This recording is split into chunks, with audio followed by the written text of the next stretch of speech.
Okay, good morning. I'm Jonathan Drapkin. I'm the CEO and President of Hudson Valley Pattern for Progress. Thank you for coming this morning. In my prior life, I've had to dance many a time, and I will dance here for a little bit so that we can fill one more seat. But let me get a couple of thank yous also out of the way. I want to thank our sponsors, Orange County Trust Company, the Suburban Hospital Alliance, and most especially to Maris for providing the space, the room, and to their students that are here today, which is really special. I did check the European model and the American model, and I assure you it is cold out. Beyond that, I don't have much to say. I live in Sullivan County, and there is nothing I can say to defend the weather. So beyond that, so here's how this morning is going to work, and I'll get to the introductions in a second. It's going to work with Congressman Maloney being a little late. That's not in my notes. What we're going to do is have no opening statements. That's because I've learned over the years that there's absolutely no way to stop a congressman from being able to say what they want to say during the course of the question, regardless of how the question is asked. However, my co-moderator and I will then ask a series of questions. Each congressman will have an opportunity to make a remark about it. At Pattern, we don't believe the audience should be an afterthought. So someone in the audience we will look forward to follow up on that subject matter.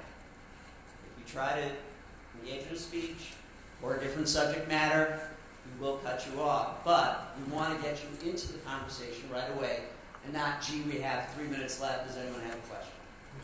Okay. After we finish a series of questions, we engage in something called the lightning round, where we will attempt to say to each of the congressmen, you have 30 to 60 seconds to answer that question, and we will hope for the best. We will see what happens. Following that, then at that point, we do give the courtesy to each congressman to have closing remarks where they can say whatever, wherever they want to go based on the morning and have an opportunity to do that. So let me start with a couple of introductions.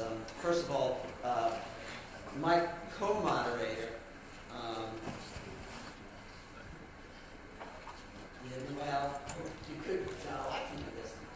is Allison Dunn, a longtime print and media journalist who is currently the Hudson Valley Bureau Chief for NPR member station WAMC Northeast Public Radio. She also is the host and producer of 51%, a weekly women's issue show from WAMC that is broadcast on public and community radio stations throughout the United States. And then I would have given my introduction to both congressmen, and I'm going to do it anyway right now, even though Sean's not here, so you can repeat what I have to say. On your program, it's a very good description of their baseball card. It tells you their experience. My experience and Pattern's experience with both congressmen is simply this. They are both highly intelligent. I often remark with staff that sitting here and doing this event is one of the most challenging things that I do, because I sit there and I go, wow, what's the follow-up? I mean, it's the level of conversation that exists between both of them is terrific. They're incredibly bright people. They have done an incredibly good job at representing the Hudson Valley, and to us, almost as important, they have decided that working together is sometimes better than working apart. And that, to us alone, is something that merits a very unusual thing. If you don't mind, Congressman, I'll say what you've said to me in the past, which is, Congressman Gibson has said, is it possible, I wish this kind of event took place throughout the United States, so that the bipartisanship and the bickering or whatever that occurs sometimes in Washington could be reduced. And we would have the opportunity to have people truly working across the aisle. So, okay. Allison, we're over to you for the first question. And okay, you got it. So we're going to start very broadly today on kind of an international matter, but it does obviously affect people in Hudson Valley, New York State.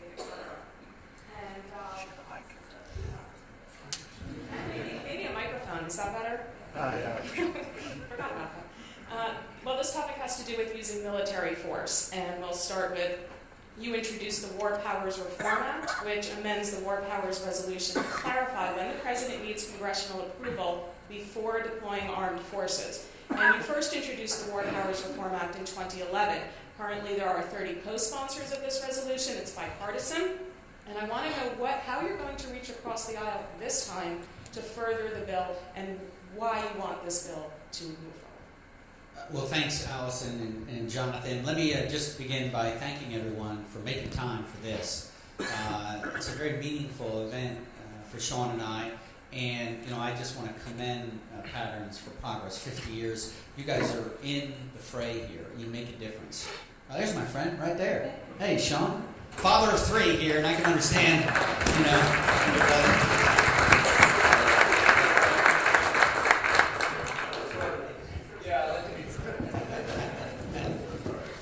So, the first question I got here from Allison was with regard to use of force and the War Powers Reform Act that recently reintroduced. And I was just beginning by, I just wanted to thank everyone for being here. This Patterns for Progress is in the fray and makes a real difference. The research, the fellows here, the meaningful analysis and recommendations that come forward, and really the example that you set in terms of respectful dialogue and civility, I think is really important.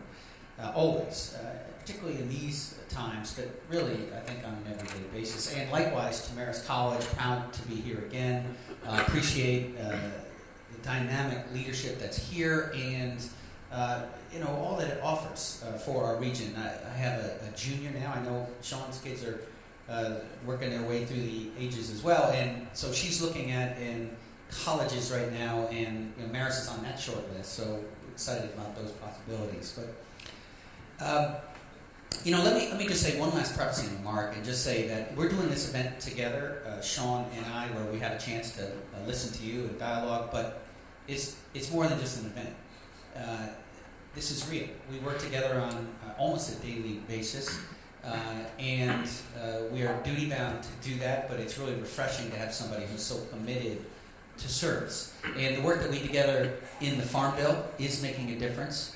The Beginning Farmer Program, which we work really hard on now, is the funding is coming through. You're seeing that training, that mentorship going on.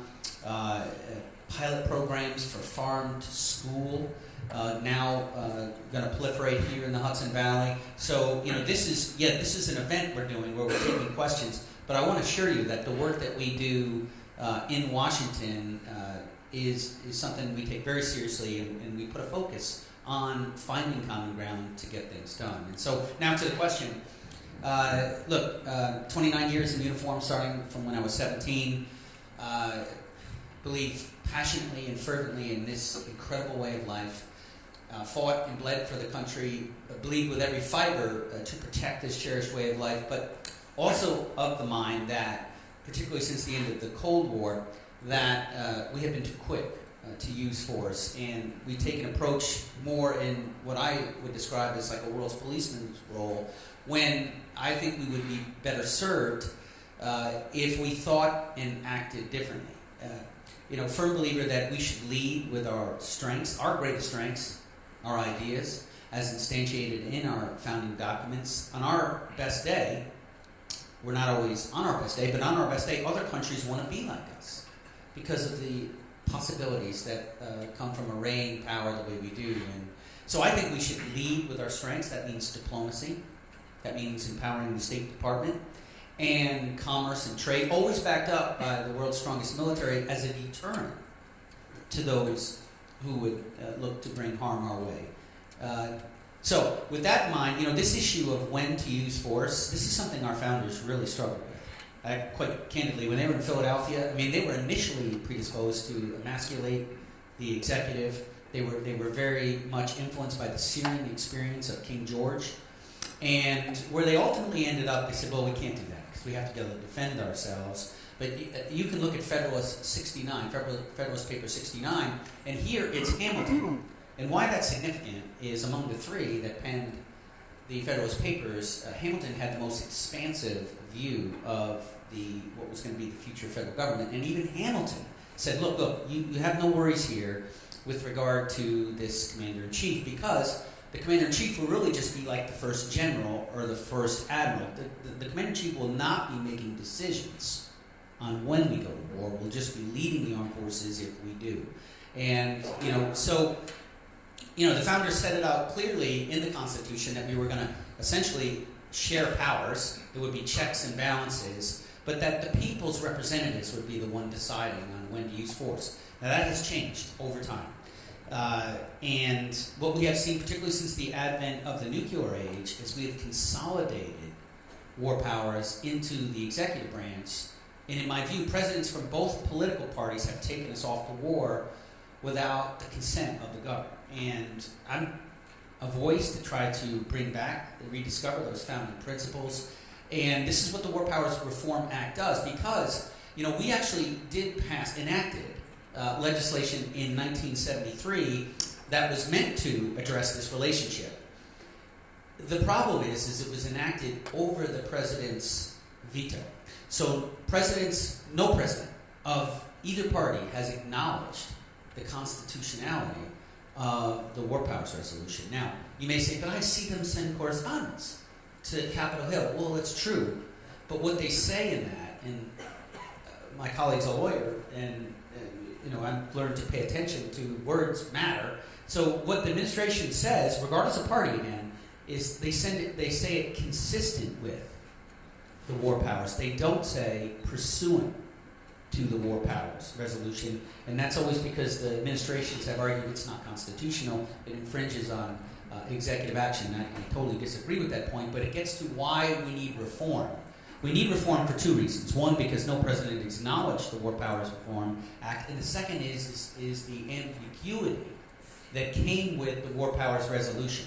The War Powers Resolution put some reporting requirements in, 60, 90 days. My colleagues then came to feel, I believe wrongly, respectfully, that the president can do anything he or she wants, but after 60, 90 days, that's when they need congressional authority. That's not my read of the War Powers Resolution. So what I've done in the War Powers Reform Act is bring clarity to the situation by removing those 60 to 90 days, which I think really led to confusion, and then clarifying when the president may use force, and that's either a declaration, an authorization, or an attack, or an imminent threat of attack. If any of those circumstances exist, the president may commit forces into combat or imminent threat of combat, but if that's not the case, then before forces are introduced, the president may not obligate, according to the War Powers Reform Act, may not obligate or expend funds to do so. So that is really meant to give you a voice, to make sure that your representatives listen to where you are on these matters and then cast a vote and will be held accountable for that vote. So as Allison mentioned, it is bipartisan, and we have had Adam Smith, who I consider really the defense intellectual of the Democratic Party, and he is the ranking member on the House Armed Services Committee, has been a co-author of this bill. And so I think that we need to continue to push this forward. And candidly, a major issue I have is my own leadership does not support it. So John Boehner is of the mind that presidents, and Eric Cantor before he left, were of the mind that the president, quite candidly, should have what I would consider unilateral authority to do this. So I have some challenges within my own party, but there have been moments with Libya and Syria when these have spiked in the news that we've had a chance to get more co-sponsors, because when you talk to our folks, they would say that they think that this decision should be taken very seriously. So we're going to continue to work this. That really gets to your question. I continue to work this with my colleagues. It looks like we're going to get an opportunity to debate and vote on an authorization to use force here very shortly with regard to the Islamic State. And I hope I've responded to your question. Thank you, Congressman. Congressman Maloney, if you'd like to respond to this or talk about this, correct me if I'm wrong, at last check last evening, you were not one of those 30 co-sponsors, so please. And the question was about a specific piece of legislation, the War Powers Act. Well, let me just say, first of all, let me apologize again for being late. I had an 8:30 start time on my schedule, and I was feeling good about myself for being early, and heard from Paula Kay. And as you know, when you hear from Paula Kay, Jonathan, there's trouble. So forgive me for being late. But I did get to walk my kids to the bus this morning, and so like all of you realized how cold it was this morning, so thank you for coming out on a freezing morning to hear us. Thank you to Allison and to Jonathan and to Marist College for hosting us again. Chris and I have done this a few times now. It's a thrill to be back in the Congress. Thank you to all of you who helped me return to Congress. Thank you for renewing my contract for 2 more years. I appreciate that very much, and I'm eager to serve you again. It's been one of the great pleasures of being in Congress, serving with Chris, and I think we've proven that it's more than just talking. We have worked together very closely on things like stopping the FERC energy price hikes. We've worked together in an extraordinary way, I think. We've worked together on things like Lyme disease and the Farm Bill and many other things. And we did this despite the fact that each of us were targets of the other party, meaning we were both in some of the most competitive seats in the House, and we're top targets for each of our parties, and yet we still work together. And people literally will say to us, "Can't you work with somebody else? We want to beat that guy." Right? I mean, somebody said that to you, I'm sure. They've said it to me. And what I would think to myself is, first of all, you're not going to beat that guy. And secondly, we've got a job to do.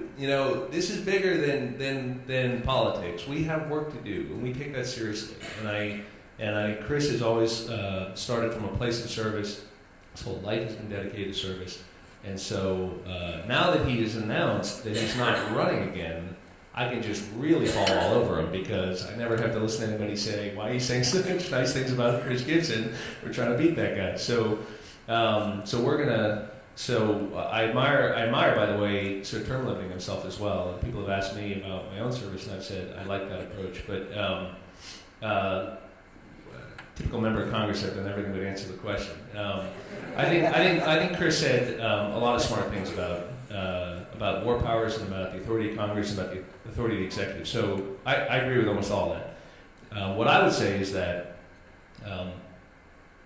it is critically important that the president communicate what's at stake, and the ultimate expression of that, it seems to me, is when he comes to the Congress and says, "We're taking the country to war."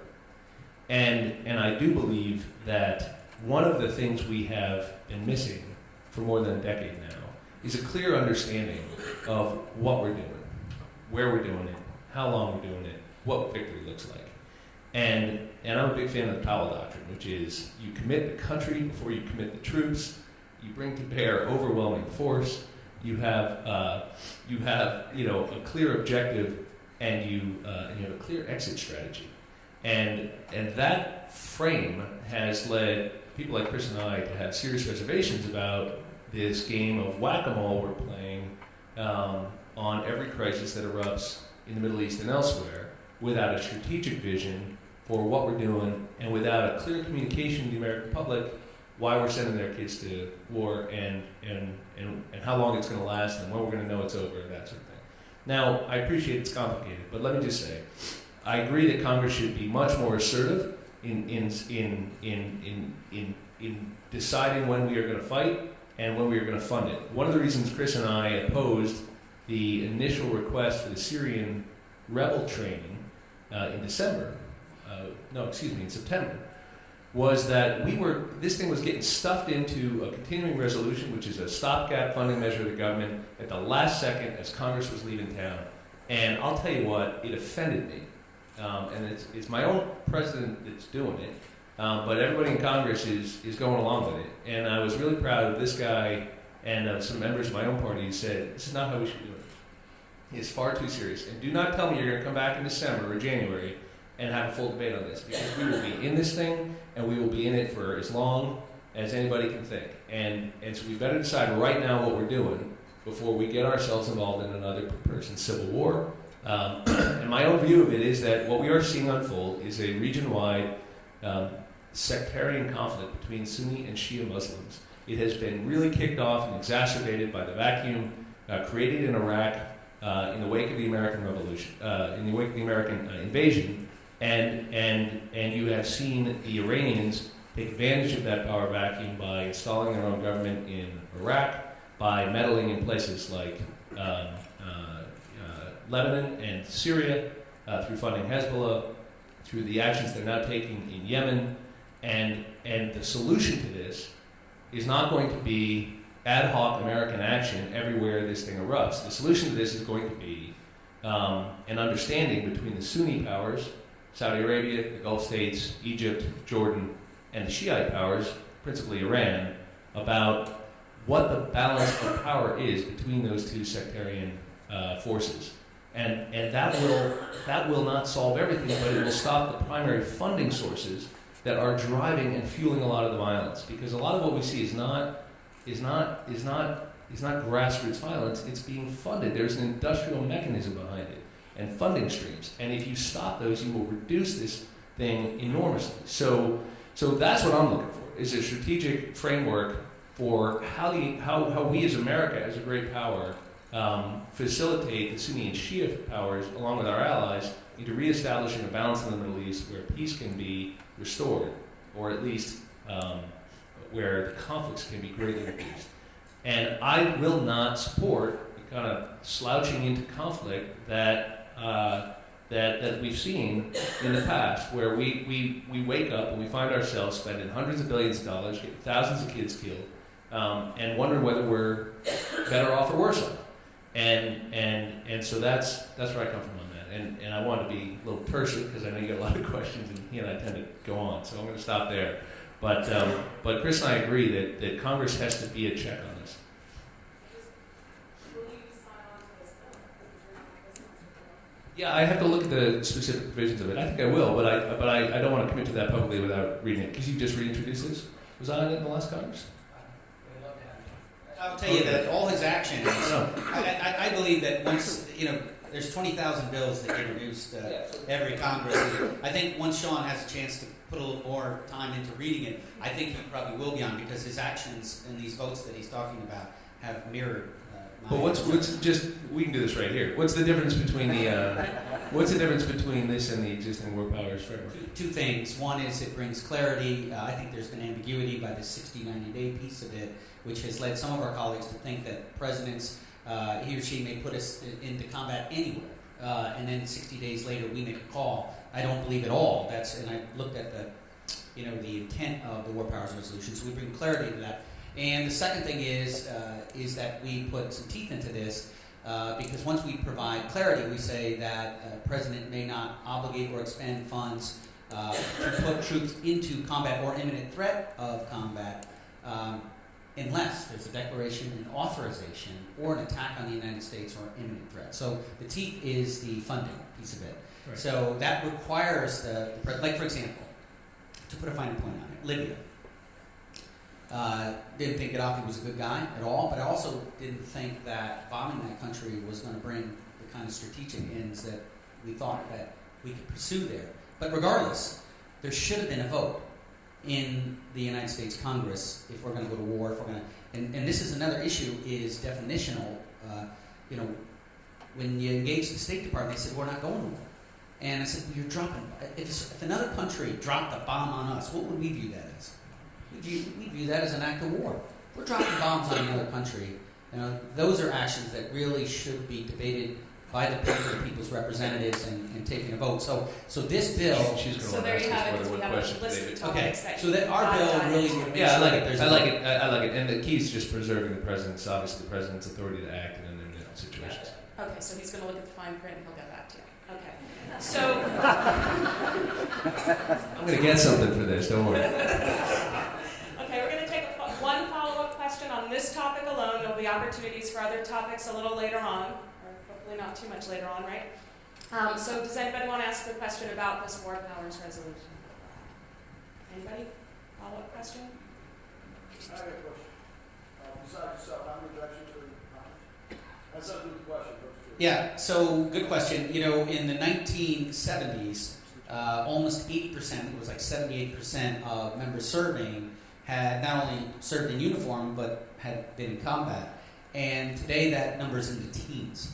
So, I feel even more weight of responsibility It's to a percentage, Chris, not a, or do you mean absolute number? a percentage in the teens. Um, So probably 50, 60, something like that? yeah, and that have served in uniform, and even fewer, only a couple dozen have served in this latest conflict. So again, I want to be clear, I'm not a pacifist, but I do believe we've been too quick to use force, is what I'm saying. I think we need the world's strongest military as a deterrent to those. I believe in peace through strength, but I think that we have had individuals in positions of authority in both parties who didn't fully understand the consequences, the second and third order effects of using force, and put us in circumstances where we have seen ourselves in protracted conflict when we've spent trillions of dollars and lost some of our finest Americans in a conflict that we're not much safer, if at all, and it's come at a cost that really has exceeded any benefit. So I think as a veteran, I feel very duty-bound to speak out and just explain how hard this was. I had 4 tours in Iraq. I was sent there, and I was loyal, and I did the very best I could every single day. But it is hard. It's really hard, and I feel duty-bound to explain what happened there, because I think one leader said that when we went in Iraq, it was going to be a cakewalk. Now look, it was not a cakewalk, and I think we can agree on that. So, this is part of, I think, what veterans have a responsibility to do, is explain, this instrument of power, which is, in this case, the military instrument of power, because I argue we need a much more broader understanding of what American power is. I explained to you, I think our greatest strength is our ideas, as instantiated in our founding document. We have diplomatic leverage, we have economic leverage, we've got all kinds of leverage, informational leverage, and yes, military leverage. But all of that has to come together in smart use.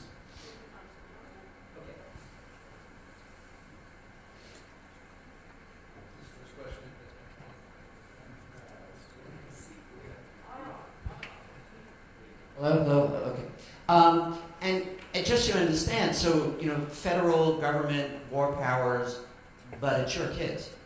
And that's why their discussion, and it's people like Chris and my old friend J.J. Hansen, that, we're talking about issues in Washington that directly affect what happens in the Hudson Valley. So let me move to a different issue, but before I get there, this is what I meant before, that if I'm sitting with someone that can quote the Federalist Papers, I got a problem. Because I'm not bad and I can hold my own, but we're at a different level when that happens. So, okay. I want to move to education. There clearly is going to be a major debate going on in New York State about education. The governor put it in his speech. The union came, 2 major unions, NYSUD and UFT in New York City, have come back with their comments. Congressman Gibson has already weighed in a little bit about some of his thoughts on this. But I'm going to start with you, Sean, because rather than go to the issues in that debate, what I'd like to do is go to the things that I think you guys really can have some impact on, which is student debt and the cost of college. And I know both of you have thought about this, and that really is something that is a Washington issue that can be helped with. So, Sean, why don't we start with you on that? Well, sure. And just one point on the last question. One of the great things about having veterans in Congress, like Chris, is that they are frequently the sharpest critics of things that the Pentagon says or that the military says. In other words, they feel confident to say things like he says, which is, we've got to use our ideas, not just our weapons. Part of the problem with having so few veterans in Congress is that civilian politicians get nervous about asking tough questions, and they tend to line up quickly behind anything that looks like American military action, when we have a responsibility we have civilian control of the military for a reason, but it is the veterans in Congress who have that kind of confidence and that kind of background. So that's one of the things we're missing, I think, by having fewer veterans stay in Congress. On education, particularly student loan debt. I mean, my parents sent 5 of us to school on 1 income, right? My old man started out at U.S. Steel making $300 a month. So we used to live in a country where middle-class families, if they made good choices, if they made good sacrifices and saved, could send their kids to college with no debt.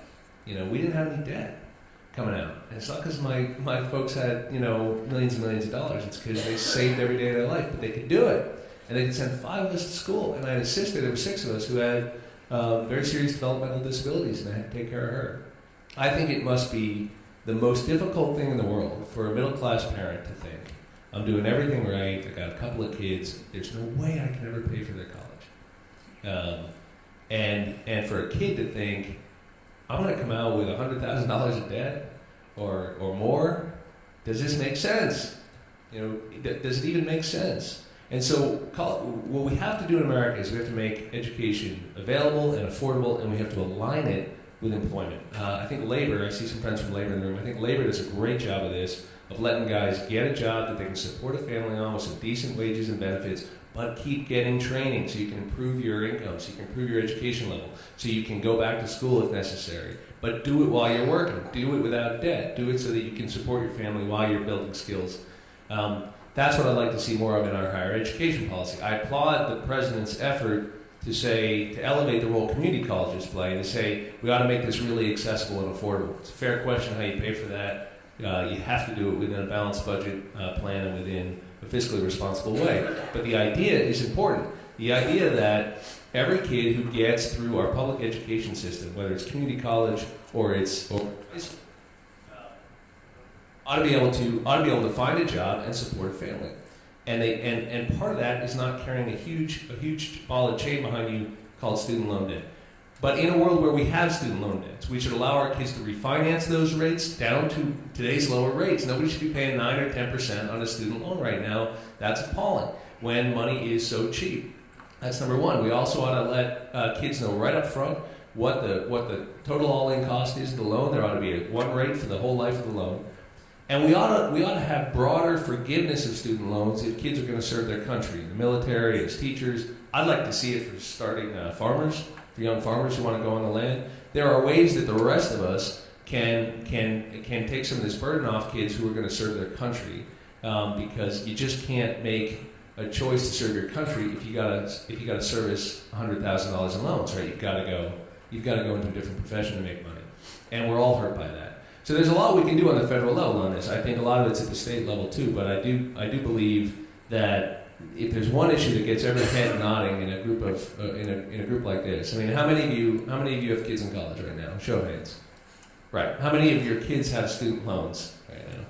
Right. And the average kid in New York, I think, has something like $27,000 in student loan debt. $27,000. That's the average kid. Kids on my staff have more than that. There's a great federal program that allows kids to earn and pay off their loan at the same time.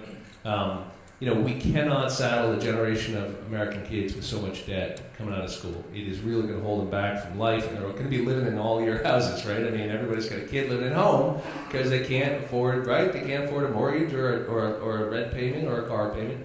That doesn't help anybody. So I do think it made sense to get the loan servicers and the privates out of it. But what has happened is the federal government now is making money off of the student loan program and using it to balance the budget. And I just think that's appalling. Thanks very much, and I concur with a lot of what Sean said. And let me just say up front that, look, I think I've been pretty outspoken. I think the governor's approach here is wrong-headed. I do want to address this.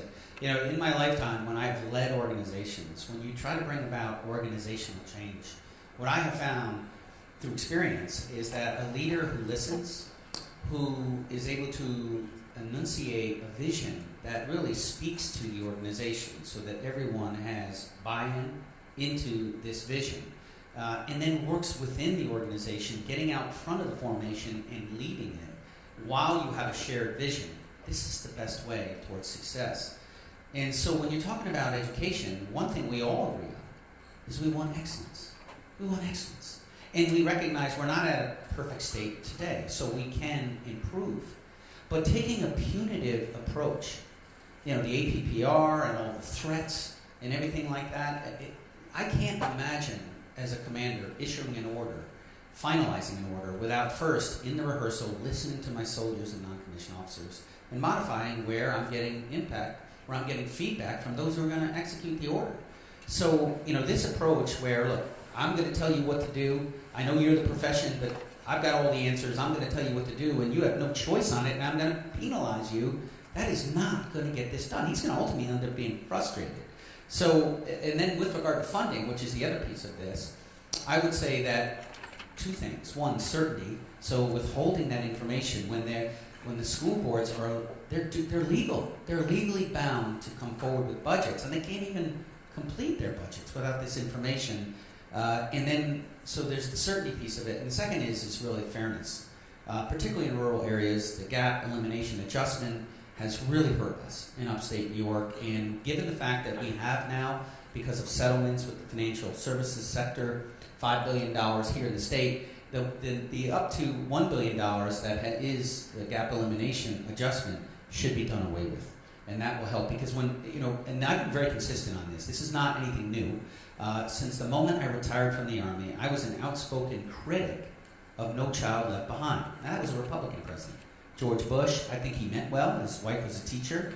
But I think that when you try to take an approach of homogenization, centralization, control, one size fits all, this doesn't reflect, I think, human nature. And it certainly, I think, has been contributing, because you had No Child Left Behind, which bequeathed to Race to the Top, and now you see Common Core. And I have never seen teacher morale so challenged. Teachers are special. I mean, they already know going in they're never going to be rich, but they get to be rich at heart because they're inspiring, inculcating, and educating. We should work with that. And to work with the profession, to work with the professionals, to try to seek excellence in an inspirational and aspirational model, which is really one of mentorship and development. Where's the money for that? There's no money in the budget. He takes money away from development. If you want excellence, work with the profession and provide the necessary funding. Now, in the Congress, my actions reflect this. Since the very beginning, I've been working to empower, to roll back the No Child Left Behind. I'm the author of a bipartisan bill, along with Kirsten Sinema, a Democrat from Arizona, that rolls back the onerous high-stakes testing regime back to pre-No Child Left Behind. And I'm also the co-author of a bill that would fully fund the Individuals with Disability Education, IDEA. This is part of another larger phenomenon of unfunded mandates that have been visited on our school boards and our schools. When you see somebody in the school board, I think the first thing you should do is thank them. Because everyone shin kicks them. The minute they sit down, 80% of their budget is already accounted for. So, this issue of helping individuals with disability to reach their God-given potential, we can all agree on that. But the way the federal government proceeded, it promised 40% that they would pay. They've never paid more than 17%. I'm on a bill that would fully fund the federal pledge with regard to IDEA. And why that would matter is it would reduce the unfunded mandates on our schools, which is squeezing out programs that are really important to our kids. Arts, the music, the BOCES program in terms of technical skills and how important that is to the economy. So I did want to address this. With regard to the cost, look, we have to look at this is now higher education, and we know the drivers of the spiraling costs. We know this is healthcare. We know also there are issues with pensions. We have to deal with, but once again, we've got to work with the profession. I think that we have to, what I have seen in Bethlehem, which is just outside my district, but when Bethlehem, which is near Albany, when the school board worked with the teachers, they sat down, they scoped the problem. They looked at courses of action to move forward. And in the end, they were all in. Everyone was all in. They found ways to continue the excellence in the school, and the teachers contributed to the way forward. That is a better model than getting in the kung fu stance and say we're going to fight each other. It just doesn't get to where you need to go. Now, with regard to getting to some of the specifics, so Sean and I, he mentioned some of these loan forgiveness programs, and one of which is we're leading, but Sean's right there as a co-author. We're going to put a bill in that broadens the definition, if you will, of public service, looking at our beginning farmers. And we're incredibly proud of our farmers, but the average age in New York is almost 60. And we're losing 10,000, when you look at the net, we're losing 10,000 farmers a year.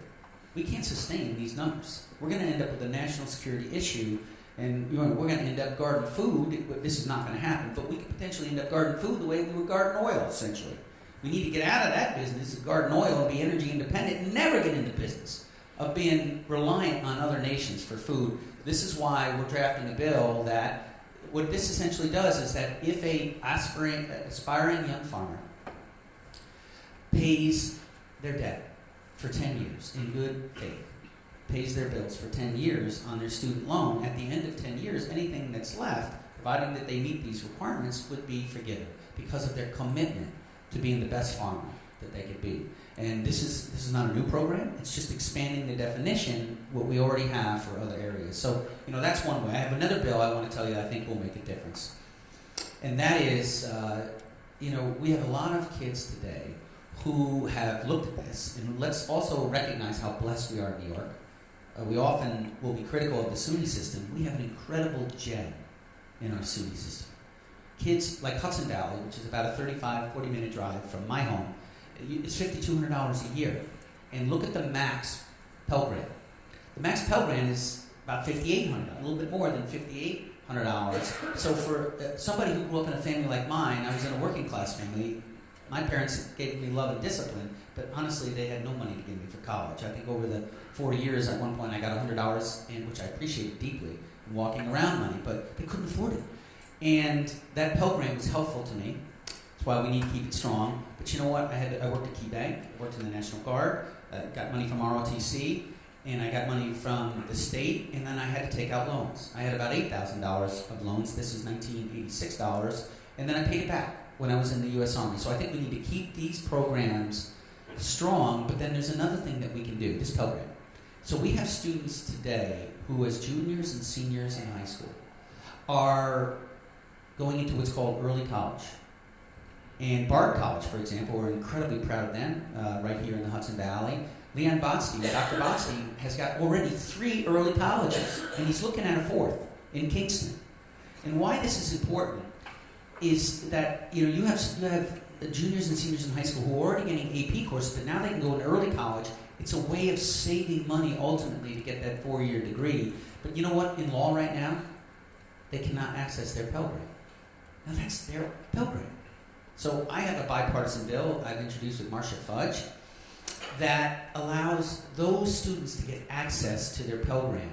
Because as it is, if they do early college now, they essentially only get their Pell Grant for 2 years. So we're looking to change the law to give them access to that. So I'm looking for innovative, creative ways that we can address the underlying issues, but also try to be empathetic with the families now and the students who are looking to better themselves through education. Because I appreciate what Sean said, all of this, there's no easy answer. Because you know what, had there been easy answers, we'd already have them. So we have to work on this to try to come to a position where we can continue to be helpful. From the audience, is there a follow-up to education? Sure. Got 2 college, $60,000 a year for private school, that half of it is in the state. College rent costs right up about 3-4% a year. No one in this room can raise their taxes that much. Where do you see it going? I think, look, in a certain sense, Sean gave a comment on this that's helpful, and that is transparency. So he mentioned the cost, the full cost, and because the market, to some degree, will make a difference here through pressures of choices that students have. And, if you continue to see costs rise in certain colleges, students will just not go there. And I think that will be a pressure for reform going forward. I think the cost of, I could be wrong on this, I think if you look at average middle class income since 1970, they're flat. And if you look at incomes for middle class people today from just 10 years ago, they're lower. The cost of college, I think, is about 300%, something like that. So, imagine the graph, right? Can't keep up. And that creates that panic, I think, on part of middle class families. I think there's fair questions to ask about whether federal government throwing money at education has just created inflation in the tuition price. What's happened is institutions have been just able to just pass that into the students who are paying for it with grants and with loans. And so I do think more transparency in this. I like some of the ideas of ranking schools in terms of ROI, how successful their graduates are in terms of the money they paid in, something like that. Return on investment for those of you who don't speak that language. And really the competition Chris mentions. A lot of kids today are going to community college to get a 2-year associate's degree and then do 2 years at a school where they can put on a resume, right? So we see this distorted behavior that people will figure it out, right? And that's the genius of our system. But I do think we've contributed to this in terms of policies. But schools have some tough questions to answer too about the way they're handling tuition. And remember, tuition is a sort of sticker price, right? Not everybody's paying it, right? So if you're a great athlete, you're not paying it. If you're getting great grants and great student aid or scholarship, you may be doing better. If your parents are rich, you don't care. The people who really get squeezed are folks like, I'm going to talk about myself, but I can remember my mom saying, there's nothing for people like us, who just work hard and pay the bills. We're paying full freight. We don't qualify for aid because we saved and we put it away for college, and now we're getting penalized for that. So I think the way we bill kids for college has to be looked at too, and this notion that, oh, don't worry, it's $60,000 a year, but you only have to pay 20. We're calling it financial aid. 20 of it is debt. And I think some of the disguised costs contribute to this too. But as Chris says, it's a complex problem. And let me just hasten to add, we are at one of the greatest institutions of higher learning in the Hudson Valley, and we love our friends at Marist College, who I think do such a good job in investing in their own campus and their own facility. But we have to figure out, we cannot be a country where middle-class families can't access higher education without tons of debt. Move to something that unfortunately is in the headlines, and that's rail safety. I don't know if you were down at the site last night, but since, if anybody's not heard, they really haven't found anything out of the ordinary yet. The train operator was going under the speed limit. The rail crossing signals were functioning. He blasted the horn. They're interviewing the engineer today. I believe they interviewed the conductor yesterday, and we got that backwards. Regardless, within 24 hours, Congressman Maloney introduced a bill called the Rail Crossing Safety Improvement Act. And it builds upon something you introduced after the fatal Bronx derailment in December of 2013, getting at funding. It really has to do with access to funding is what it has to do with. And I want you to talk about this and how you might, and when we get to you, reach across the aisle and how you feel about this. I mean, we're very close to a rail line now. A lot of you commute or have commuters to your offices or businesses. I mean, this is a big concern. So federally, how do you get to this? But this is happening in New York a lot. Right. Well, first of all, all of us are, I think, haunted by the images we see. All of us can identify with these poor people who went to work and never came home. And I don't know about you, but there's something particularly haunting about a commuter accident because it's what we do every day. And I think the idea that your husband or your wife go off to work, your mom or dad gets on the train, and they just never come home is horrifying. And this was brought home in a very personal way. A year ago at Spike Dival, a member of my staff lost her husband in that crash. Our kids go to school together in Cold Spring, but you don't have to know somebody who died to understand it, I think, when you live in this part of the world.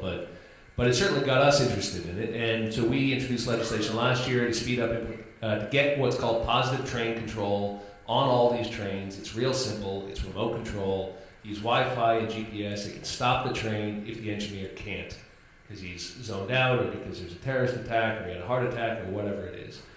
We can do that. It's not that complicated. We should be doing it right now. That also has implications for what happened a couple nights ago. Now, we have a federal grant program called the Rail Crossings Grant. It's not called that, but it deals with rail crossing safety. It had been left out of the passenger rail bill. I picked it up and reintroduced it the next morning. We're going to get that in the bill. We're going to get that program funded because what that does is it provides a 90% match for communities that say this crossing is unsafe, we want to move it, we want to put a bridge over it or a tunnel under it. It's common sense. 95% of rail fatalities happen at crossings. This is where people die. It's actually not in the derailments. It's people getting killed because they're in the crossing for one reason or another. So it's just common sense, and my legislation would do that. I've spoken to the chairman of the committee about it, who's been very supportive. We're going to do it in a bipartisan way. So I believe we will get that program reauthorized. We'll get the money for it to the tune of about $100 million a year, by the way, a significant investment. And also, this was originally a Republican plan, by the way, during the Safety Loop Transportation Bill. I think Don Young put it in from Alaska. The point is this is not a partisan thing. This is a common sense safety thing. But positive train control has real implications as well for crossings because there's no reason we couldn't have. See, once you have the IT backbone and you know where your trains are and you know how fast they're going and you can stop them remotely, You can also link it up to simple technologies like motion sensors or weight detectors or laser triggers at crossings. So if something's in the way, you can start slowing the train a half a mile away instead of 500 yards away when the guy sees it and hits the brake. So if it happens at 10 miles an hour, not 58 miles an hour. There's a lot of common sense things we can do. And I'll tell you what, it's not just the commuter trains. It is the oil pipeline that we have running down the Hudson River that is on a rail line. I mean, those are not oil trains. You have an oil pipeline right now going down the Hudson River. We have 1 billion gallons a year of Bakken crude moving down the Hudson River. And they are in cars that are not designed for this type of crude, that are not safe and will rupture more easily and detonate if they go off the rail. And it is a catastrophe waiting to happen. And positive train control would allow us to stop those trains if they're going too fast and to prevent derailments, which could create a horrific accident. And I'm also concerned about the prospect of terrorism on one of these trains because it's a massive, massive explosive device if you can detonate it where you want and when you want. And the truth is, anybody who lives up here knows there's nothing to prevent any one of us from digging a little trench next to a rail line and putting a shaped charge in there and detonating it remotely. And if someone with malicious intent wanted to detonate an oil train, and they did it as it went through Kingston, or New Windsor, or Newburgh, or by West Point, there's not much we're doing today that could stop that. So we need to have better IT control over trains. We need to have better attention to where they are, what they're carrying, and there's a lot of other things we should do. But this is an issue I care a lot about and been working on pretty intensely. So, first of all, agree, concur, and certainly want to express my condolences. Horrific accident here once again. And, these initiatives that Sean is talking about are indeed something that I think you're going to see bipartisan support for. And we've got a bill, hopefully this year, it's a major infrastructure bill, a surface transportation bill, that we're going to have an opportunity to make a difference on this. One thing I found concerning, and I don't yet have the answer for, is why across the country you're seeing a significant decline in these accidents at crossings, but not in our state, not here in New York. So, that's something that we just needed to tackle too. I wanted to address a couple of broader points, the first of which was with regard to the Bakken moving. I'll tell you, Sean took a politically courageous vote. I think it was the right vote, and I want to defend him on this, and it had to do with the XL pipeline.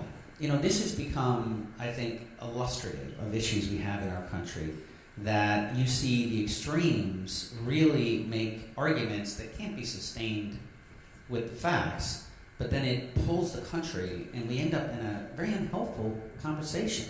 Look, there's some on the far right that say this is going to create, more jobs than anything we've ever seen. Well, that's not true, but it will create some jobs. And it'll be folks that are steam fitters and plumbers, and it's important jobs. And it will contribute to helping lower energy costs generally. I would like to see that stay here in the United States and voted thusly, although that's not the arrangement now, but still, it will help. So it's not everything that the right says, far right, I should say, and it's not what the far left says either. Far left says this is a disaster, it's game over for the environment. That's not true either. Because, think about this. What has the potential to be more ecologically damaging? This potential of a train exploding, a potential terrorist attack. We've seen this, right? In Quebec, we had 57 people lose their lives. And it's an ecological disaster. When you look at the risk assessments, what has a greater chance of a major disaster? Every day moving all this by train and barge, or by moving it by pipeline? Well, I think we know the answer to that. And by the way, the reason why the State Department in the Obama administration calls it net zero in terms of emissions is because they're calculating all the trucks, the trains, and everything else in terms of CO2. And so look, I'm not here to tell you that this is a perfect thing. It's not a perfect thing. But when you're managing risk, which is what leaders do, you have to make hard calls. So when the gentleman here supported the XL pipeline, I want you to know that knowing this guy, he cares deeply about the environment.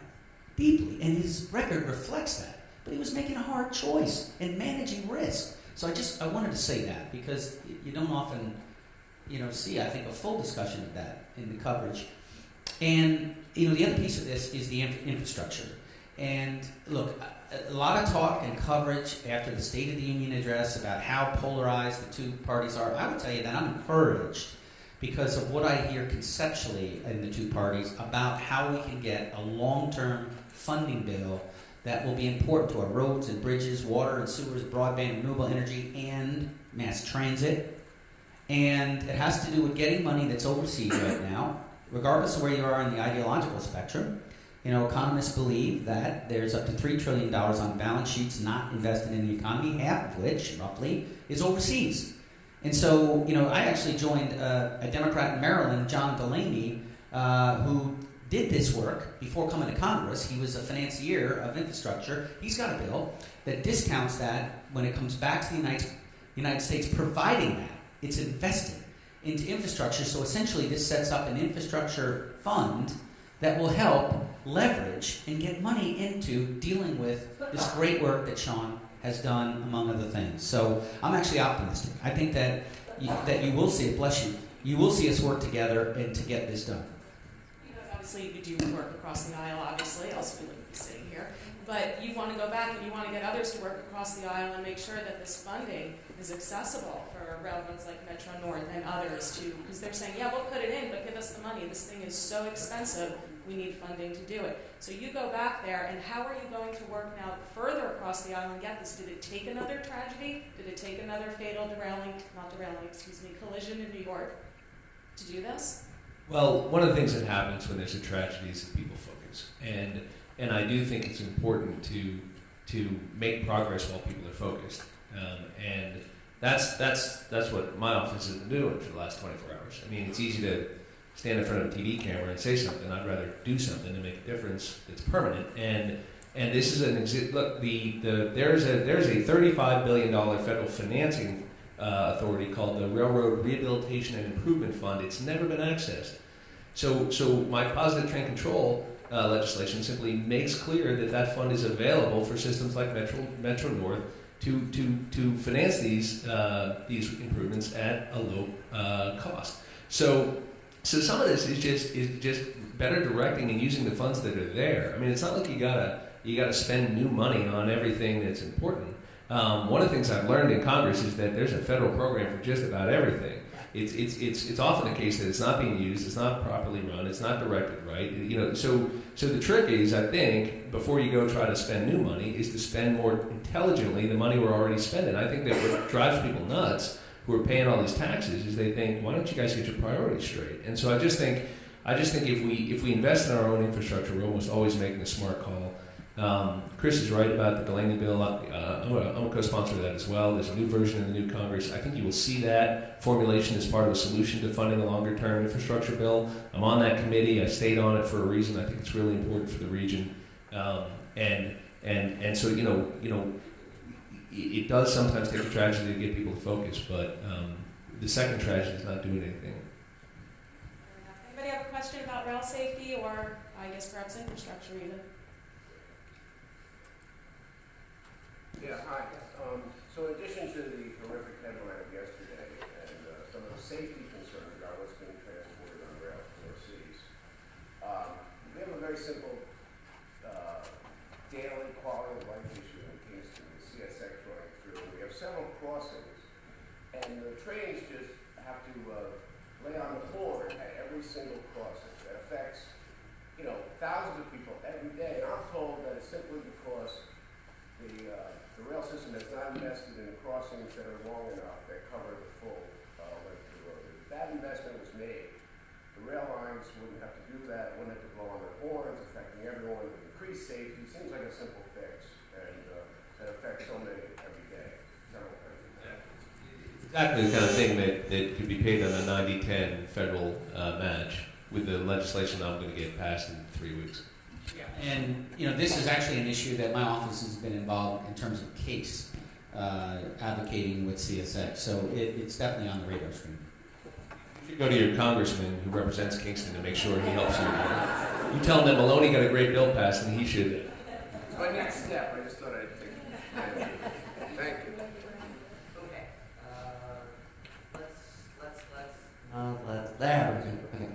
moved to an area near and dear to New Yorkers' hearts, ethics.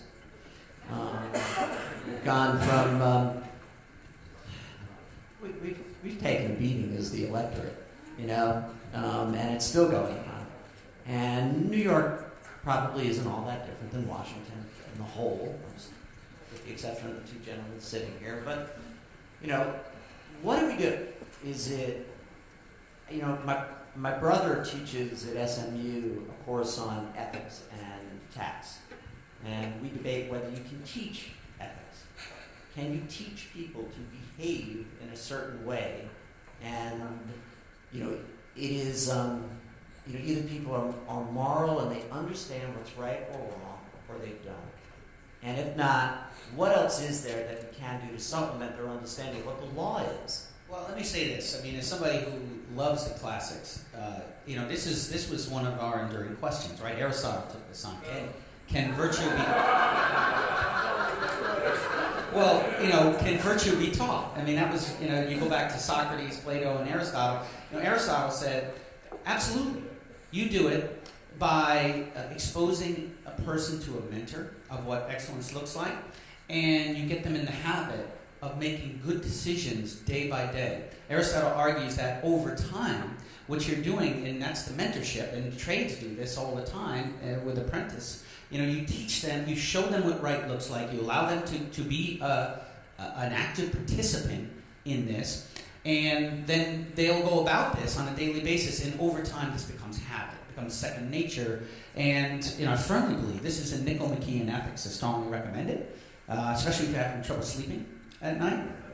But let me address now the issue here in New York, because we've got to demand better.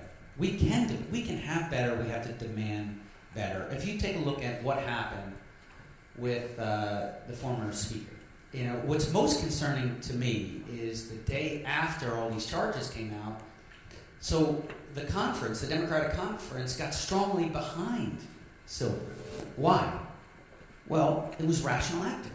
This guy had accumulated so much power that individuals feared that there was going to be some kind of retaliatory strike of some kind, that they felt it was in their interest to support the speaker at that point. Now, it didn't stand. You should know and feel empowered that ultimately when these assemblymen and women came home and they faced their constituents, they said, no, this is intolerable and it's unacceptable. And so ultimately we changed this, but we have got to change our power relationship in the state. No one person should be allowed to become that powerful. We actually, as a country, were founded on principles that said we eschew that. And so I've been a long time advocate of a program of reform that I think does fundamentally address this. I do believe in term limits. I believe in it strongly. And look, I taught government too, so I know both sides. I've seen and been exposed to the arguments on both sides. I understand the sensitivity to institutional knowledge and everything else. But at the end of the day, I come down on the point that you attenuate the problem of accumulation of what would be dysfunctional power by shortening the time that an individual can be in a position of power, term limits. Campaign finance reform. I personally think the way to go is to cap expenditures, not public financing. We can debate that, but I think the problem with just public financing is, first of all, what it's used for. Let's be realistic here. It's negative campaigning. And we've got roads and bridges, water and sewer, education. All these things are underfunded. Why should we give it to politicians to run negative campaigns? What we do need to do is address the phenomenon. And if you address the phenomenon, you're probably going to need a constitutional amendment to do it. But we ought to cap the spending. No two districts are the same because of media markets, but there ought to be an algorithm, and it would produce a value for that given election cycle. You'd have to report, transparent, and there should still be limits on individuals and groups. And I don't think it should be outside money, because that's another problem we have. So you have accountability into one individual, the candidate, and there ought to be limits. And, with regard to Albany, the other issue is the speaker controls all the representational allowance. Now, that's not the case for Sean and I. We have pretty much fairness in terms of the money we get for our office to work. But you basically have to go on your knees and beg to the speaker. And that's not helpful either, regardless of what party you're in. So there's a number of reforms that I think that we can bring about if we insist upon it. And what I'm trying to do, finally, I'll say, is to lead by example. I felt it was very important to self-impose term limits. I do co-sponsor legislation that would make it enacted for everybody, but it's very unpopular. But nevertheless, I wanted to lead by example on this. And then the second thing is that's why my wife and I, that's why we give our pension that we earned back to the Treasury for the time that I served you in the Congress, because I didn't want to double dip in these hard times. I knew I was going to have to make hard calls. And, I wanted to lead by example here. Why? Because part of what I'm trying to do, in addition to working with Sean to hopefully lift the flourishing form of life for everybody and get, balanced choices for current and future generations, is I hope to inspire you to believe in us. To believe in us. This experiment that in the 18th century that we could be self-governing, nobody gave us a shot for that. 98% of us were farmers. At the time, it was the era of divine right of kings and queens and aristocracies. Nobody thought we could do this. We absolutely showed the world that we can do it, and we still can do it. But we have to recognize the evolution of things that have happened since that time and how pernicious the impact of money is, and take reform that will empower us as a people. And I hope to inspire you that with the way I lead by example, and hopefully we as a people will bring about change here in New York. Thank you. Can't add a lot to that. I mean, I agree with everything Chris just said, and I really respect what he just said. I mean, what he just said is significant. Giving back your pension is a real thing. That's not just talk. And I respect his decision to walk away. A lot of people say, "Oh, they can't do it without me." We can do it without any of us. Believe me, nobody is indispensable. I support term limits as well. And because this scandal in Albany happened in my own party, let me just be really clear.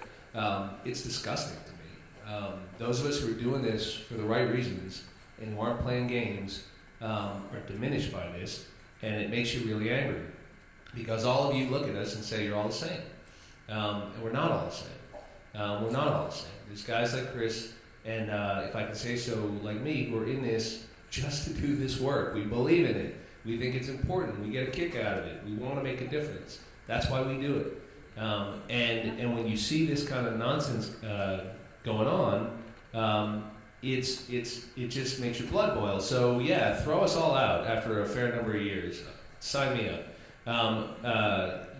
Nobody should have that much power. Chris is right. Spread power in the assembly, empower the committee chairman, let them hire and fire their own staff, give them their own budgets, open up the process of outside income, make it all disclosed. Or make it a full-time legislature. But either way, if somebody's making $4 million in a decade while they're serving you, something's probably going on, right? And you don't got to get out your microscope and Sherlock Holmes magnifying glass and figure out if one of us makes $4 million in public service. There's probably something wrong with that. And so Shelley Silver will get his day in court, and that's fair. But I'll tell you what really makes me worried. First of all, when the assembly members came out and said, we're enthusiastically behind him. I mean, I think I threw something across the room. I mean, that just made me furious. And the worst thing that's going to happen here is not what has already happened, it's what's going to happen right now, which is, are these guys going to go back to the same playbook with a new person behind the speaker's chair, or are they going to change it? See, because ultimately, it's not about Shelley Silver. It's about whether the assembly works or not, or whether there's a speaker who has got an empowered conference where they're actually accountable to you or not. And if we just swap out the name tag and don't change anything, then we will have missed an opportunity that only comes along once every couple of decades sometimes to fix it. So, I mean, there's guys like Perry Gibson who are here, who served in the state government, who was, absolutely upright and honest in his dealings. I mean, there's a lot of good people up there. And it's up to them to say, the rest of you are making us look terrible and it's wrong, we're going to change it. And the same's true in Washington, by the way. I mean, the same's true. Yes, in the back. How are you? I just wanted to say, in terms of these term limits, is anybody really thinking about, because I'm a strong supporter of term limits, and yes, you're right, there's institutional knowledge and all those kinds of things, but the balance with term limits makes a lot of sense to me. Has anybody considered, in terms of your bills and what your... Excuse me. I usually talk so loud that everybody hears me anyway. Senators get 2 6-year terms. So it would seem like that's a good limit right there, the 12 years. But when congressmen, when that was created in, 200 how many years ago, it was a 2-year term, given there was no publicity, no TV, no any of that stuff. It seems to me like if you extended the terms of congressmen to 4 years, so they're not having to run like this all the time, and then made that a 3-year or a 3-term limit, which would be 12 also, that would make a lot of sense, so that we had less campaigning going on, more work going on in Congress for our congressmen, our representatives, and this term limit business. Every time I hear another corruption charge, another whatever, it points back to that. So to that point, I really appreciate the fact that somebody is really talking about that and doing something about that. And also maybe that would help this aristocracy that's beginning to build across this country and dividing the very wealthy from the average person. I really am looking to find out if both of you would really campaign for that sort of thing and push towards that kind of reform. Well, thank you for your leadership too. And let me say this: that the bill I co-sponsor happens to be 3 2-year terms, but there isn't one right answer to this. Quite candidly, when I first retired from the Army, I actually talked about it really shouldn't be 2 years; it should be a 4-year term, and you should have 2 of them in the House. But one of the things you learn about being a legislator is you shape legislation, and then ultimately you have to vote. You have to say, so if that were to be before me, even your concept, which is 2 times 6 for the Senate and 3 times 4 for the House, even though I have co-sponsored different legislation, if that were before me right at this moment, I would vote yes. So, and the larger point I'm trying to make is really one, as phenomenon Sean and I deal with, is you at the end of a democratic process, we are in a position to vote yes or no on something. And it doesn't mean that we 100% agree with something. It just means that we think it's better than where we are today. I do want to address this larger issue of term limits because, again, what I view it is, I think it's about us. Because then the focus, rather than being on the cult of personality, I'm not suggesting it is, although I think sometimes we incline towards that, it's really about us being self-governing. So for a period of time, one comes forward and takes on that responsibility of speaking and representing and voting, but then it's really about us and our ability to be self-governing. And I want to end with this point, that the founders felt pretty strongly about this. If you go to the articles, which is very interesting to go back. I do this every now and again. I went back and read the Articles of Confederation, and we actually had what they called it rotation of office. But we had rotation of office in the articles. The other interesting thing, I just want to say as a quick aside, is that the article said, if we get any new territory, we got to vote on it before we accept it. Except for Canada. If we get Canada, we don't have to vote on that. If you're Canada, what are you thinking about that? We had real designs on Canada. We invaded it twice. We don't need to vote on it. It's just ours. But, the articles had rotation of office. Now, when we moved to the Constitution, we didn't include it, but one should not conclude that we walked away from this concept, because that wouldn't be true. The founders very intentionally chose a very narrow, tight Constitution. If you think about it, even the Bill of Rights wasn't in the Constitution. It actually came as the first 10 amendments. And our first president felt so strongly about the rotation of office that he actually self-imposed term limits and set a norm, if you will, that lasted for quite a long time. So again, I say this with a healthy respect for both sides, because when I was teaching this at the academy, I had to show both sides, and I certainly know there are arguments on both sides. I'm partly impacted by my experiences. When you're in the Army, when you command, you command for 2, maybe 3 years.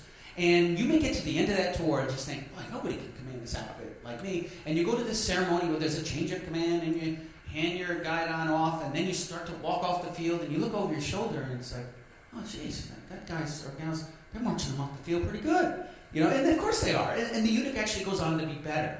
So we dealt with this in the military. This whole concept of this indispensable man or woman, we know that's not true. You know, it really, and so for me, it's a natural step for me to take this with me to my service in the Congress. But I think, as Sean pointed out, this is really about reforms, about revitalizing us as a self-governing people.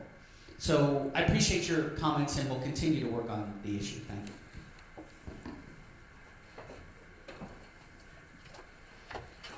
Wish more people voted. We just had a historically low turnout in this midterm election. So just remember, when you're looking at people like us and saying, why aren't you doing something about it, ask your neighbors who aren't voting, because they're not doing anything about it either. Okay, so at this point, normally Patton really tries to respect its audience, and we would end the program at 9:30. So you can look at your watch, and we're going to go 10 more minutes. Allison and I are going to go to what we had envisioned as a lightning round, where you have 30 seconds to sort of, it's a word association kind of thing. So Allison will pick one, and then we will give. And then at that point, we'll each give you, a minute or two to just say whatever you want in the end. And so, Allison. Energy policy. Look, I firmly believe that we can at once drive down energy costs and work towards a better day where we're moving away from fossil fuels by investing research, development, and prototyping into renewable energy and energy efficiencies. So, but I refuse to accept these false choices that you have to choose. You got to be for one or the other, because I got working class families who drive 30 or 40 miles one way to get to work. And I grew up in one of those families, and I'm fighting for them too. I want to lower our energy costs today, and I want to get us to a point where we are the country that perfects the energy efficiency and renewable energy so that we move away from fossil fuels and continue to have low energy costs. Yeah, in 30 seconds. We have to take advantage of the revolution in energy production in the United States, lower energy prices, cleaner fossil fuels, but it must be a step on the way to true renewables. There's a revolution going on in the availability and the cost of solar and wind, and they can compete. I think we should end all energy subsidies at the federal level very soon and let solar and wind compete directly with oil, which we are also subsidizing. We ought to knock it all off, invest money in infrastructure, and we will move to true renewable. Okay, that would have been my question, which is 30 seconds on infrastructure. What's your priority item? Where's the first thing? Because you serve on 3 subcommittees, and so what's number one on your mind for infrastructure? We need a bigger bill. We need a longer bill so people can plan. We need massive investments in American infrastructure. We will always benefit when we invest in our own country. We can do it with non-public dollars increasingly. We can link repatriating overseas profits to this, and we can leverage private capital. But we must spend between 2 and 5% of GDP for 10 years on infrastructure to get where we ought to be, and we will reap a generation of middle-class wealth from it, not just the short-term jobs. We have got to invest in our own country. It's why I'm on the committee. I'm very passionate about it. And it is going to be the difference between a country where middle-class people succeed again and one that where they don't. Yeah, look, 6-year bill. I believe we can do it. And we can do it without raising the gas tax. And the reason why I fight against that is because I think it's regressive. I think it hits working-class families. It also disproportionately hits rural areas. And we've got this concept now of repatriating money back from overseas to pay for this. And with regard to the bill, so a 6-year bill will think about the last bill we did, which was a good bill. It wasn't a great bill. But it did help us get the TIFIA, and Sean and I worked together on that. That's actually helping us with the tap and see right now, that reform. And that helps us in our area. It certainly helps us in our state. Finally, I want to see us broaden the definition to, besides roads and bridges, water and sewer, is broadband and renewable energy. Within veterans issues, the number one priority, just one priority, the number one priority. Reducing the disability claim wait time, which we're making progress on, but which was shameful. People were waiting 600, 700, 800 days to get a disability claim heard. Access to care is critical. That's a recent scandal we saw. Thankfully, not so much here in our area. I'll give you an example. My office has helped 3,000 individuals since I was elected 2 years ago, one at a time. About 800 of those are vets. We have returned a couple $1 million to those veterans, mostly on speeding up these disability claim wait times, but a lot of other things. So the number one thing is you shouldn't go fight for your country and come home and fight your government, and you shouldn't have to have a United States congressman get between you and the VA to get what you earned serving the country. So we're going to give you an oversight and then a legislative priority. The oversight is what Sean mentioned. The reason why it's oversight is we passed the most sweeping reform of the VA in our lifetime. And that was just 4 or 5 months ago. And it basically said this, that if you live more than 40 miles from a major treatment facility, or your wait time was going to be more than 14 days, you got a choice card. And veterans should have gotten theirs in the mail, which allows individuals to go to local doctors. And we got this into law. Now, I will tell you, candidly, we're having challenges with the implementation, and I'm not pleased right now. But I'm going to work with the VA, I'm going to work with our committee to make sure that the intent of that legislation, which I thought was unmistakably clear, gets fulfilled. Because we're having veterans now who, in my view, should be having more readily access to local doctors, and I'm having a fight again. Because like Sean, this is what members do. We fight for our veterans on a case-by-case basis. We changed this systemically so we wouldn't have to do that. Yeah, I'm pretty fired up about it. So, but that's an oversight issue, because we did get that. Now, in terms of legislative priority, constituent-driven legislation, Carol Olzanicki from Ellenville, she lost her husband 57 years young, went back to heaven, exposure to Agent Orange.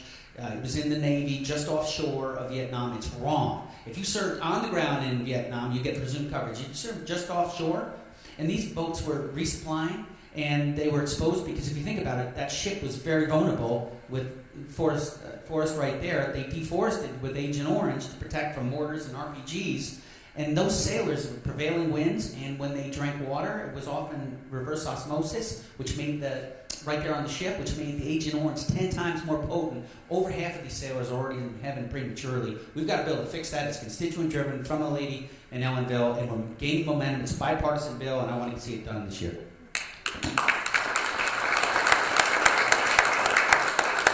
Okay, and the last question in this area, we started to touch on agriculture, so anything else you want to say about agriculture?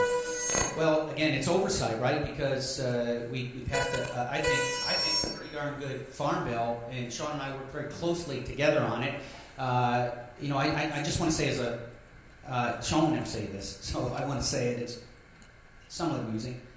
That I saw in Hank Gross, and I saw Hank Gross is represented here today. I saw a headline and saw a story. The 2 senators we have, God bless them, thank you for their service. They announced that this beginning farmer program was coming to Westchester County, right? Well, let me just say, this guy he worked really hard on the beginning farmer program. He made this a reality. And Senator Jo Brand made a choice, but she voted against the bill. Senator Schumer did vote for the bill, but wasn't on the committee. And that press release comes out saying how the 2 senators announced the grant. This is the guy who did the work, and it's in his district. So I do want to say that as far as justice is concerned. Thank you, Sean. He wouldn't tell you that, but I just did. Stop helping me. He wouldn't. Anyways. Then the other issue, implementation. So we have to stay very vigilant on the oversight, and we are working on this bill that would add beginning farmers to this program. As far as loan forgiveness, and we're working with schools for this farm to school initiative. Very excited about that. And then finally, crop insurance. Again, this really, Sean was lead for this and I was assist, but we had an important amendment in the farm bill that requires the USDA with the risk management agency to come forward within 2 years with new insurance programs for especially crop growers, programs that they want to buy. And so I appreciate leadership there on that, and we need to see that all the way across. Agriculture is a huge job engine for our region. In case anybody thinks this is some sort of niche issue, it's easily a $100 million economy in Orange. Tens of thousands of jobs linked into those farm dollars. I'm sure it's the same in your district. Best farm bill that's ever been written for the Hudson Valley. It's not perfect. Great provisions around specialty crop, particularly on insurance. The kinds of farms we have here, smaller, family-owned, under 200 acres. Very concerned about flood mitigation. We have a lot of problems on that still. We're working on those. Beginning farmer stuff is absolutely critical. Access to markets is absolutely critical. But we are in a great position because the whole country is discovering farm to table, locally sourced, fresh local produce, and we are the capital of that, and we are the most fertile region, the closest to the largest market. We should be able to capture all of this. Part of it is also the distillery and the beverage side of this. We have the Culinary Institute of America. We have the Black Bear region. We have enormous competitive advantages on this, and we need to be smart about preserving our farmland. That's conservation, which is also included in this bill. There's some great conservation provisions so that we preserve our farmland, we make it affordable to young farmers who want to start on it, we preserve our open spaces, and we surge our farm economy, which helps everybody else. That's why I'm on the Ag Committee and stayed on it, because we have a lot of work to do. And Chris and I have talked about having a whole agenda for beginning farmers that we're working on right now. Okay, and so the final word, and then we're done, is for you two gentlemen. So, Chris and Aaron. Well, absolutely. We work passionately for all farmers. Yet we think this beginning farmer is a national security issue because we want to inspire a new generation. But of course, that we work hard for every farmer. We're proud of our multi-generational farmers and long-standing farmers as well. In terms of closing remarks, let me just say I appreciate this opportunity to be with my colleague and friend Sean Patrick Maloney, to be with Patterns, to be here at Marist, and once again, appreciate the dialogue. The folks that are here today, I have had the good fortune of meeting many of you. You're very involved in your community. You make a huge difference. And I think because, self-governing, this is what, when you guys come out today, you're doing your part. Everybody does their part. I don't have more to say other than, look, I'm encouraged by some of the data. I'm not wearing rose-tinted glasses here, but, when you look at the jobs report here in the Hudson Valley, we are making progress on that. Some of the gross domestic product indicators or reports were encouraging. Now we just went to 2.6, which we can do better than that, but we posted a couple of very strong quarters. I want to see us build on that. Certainly helping working class families and small businesses. When you pay $1.60 less for a gallon of gas and $1 less for home heating, I know from the family that matters to families. And that's allowing them to have choices, and because they're going to spend their money. Historically, working class families spend at least 96% of their take-home pay. The question is where they're going to spend it. And when they're paying less for energy, they're maybe going out to dinner, going to a movie, maybe they're saving and fixing up their kitchen or bathroom, what have you. Buy a new car. The point is this.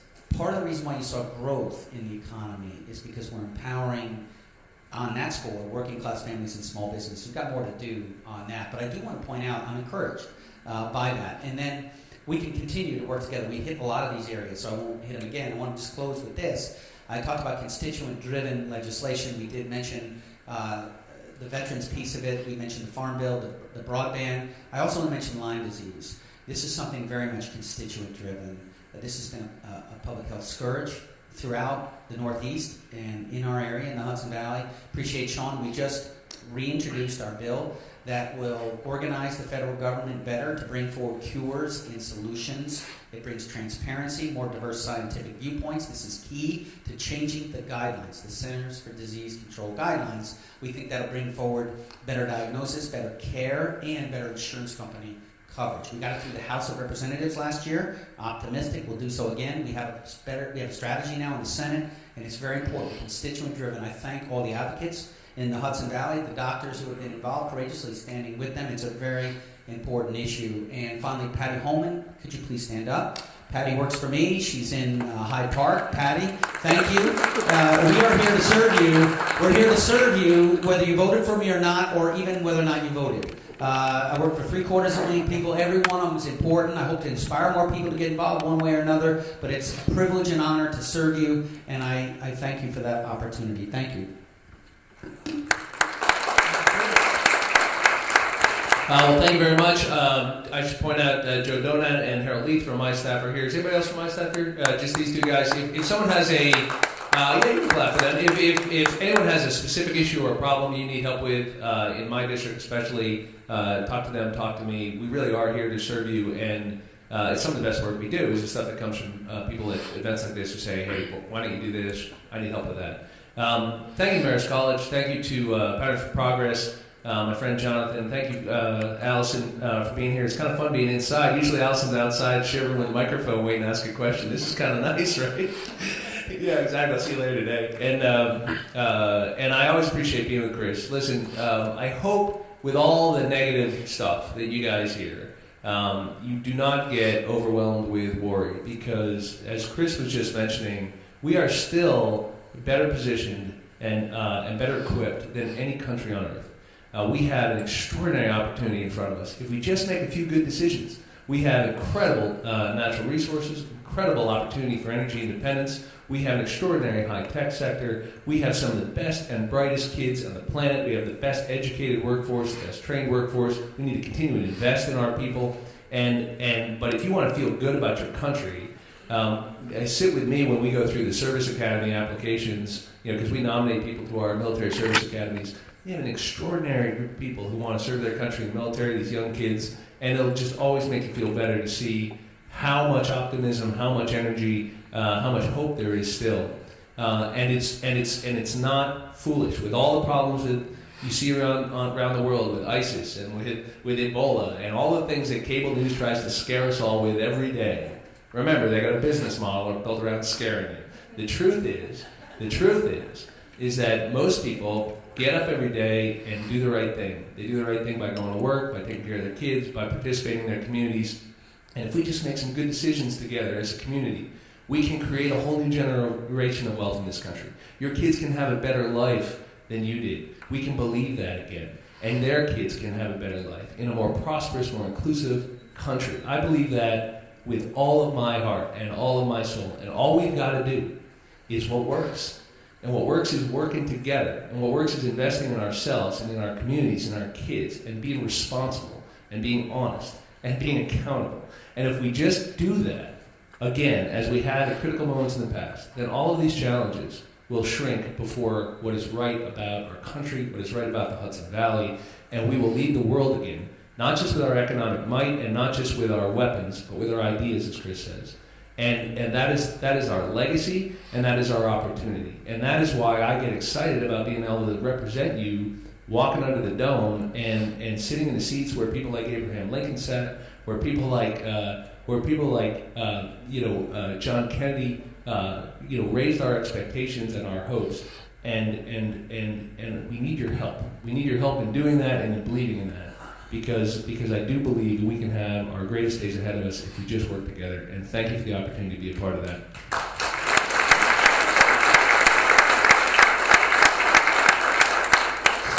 So let me just can't quite, there we go. All right, let me quickly conclude. Thank you both very much. The message here is, yes, the issues that we cover today, but the message really is across the aisle. And it doesn't matter if it's two congressmen or two state leaders or two neighbors or community organizations or the environmental group and the economic development group. There is a way to work together. And we're determined in Pattern to keep driving that message home. And with these two gentlemen, we watch role models, just role models for how to do this. Thank you, Allison. Most of all, thank you, audience. This is the first of our 8th anniversary events. We hope you'll join us at many of them. Follow us on Facebook, and we will keep you in touch. And stay warm. Thank you.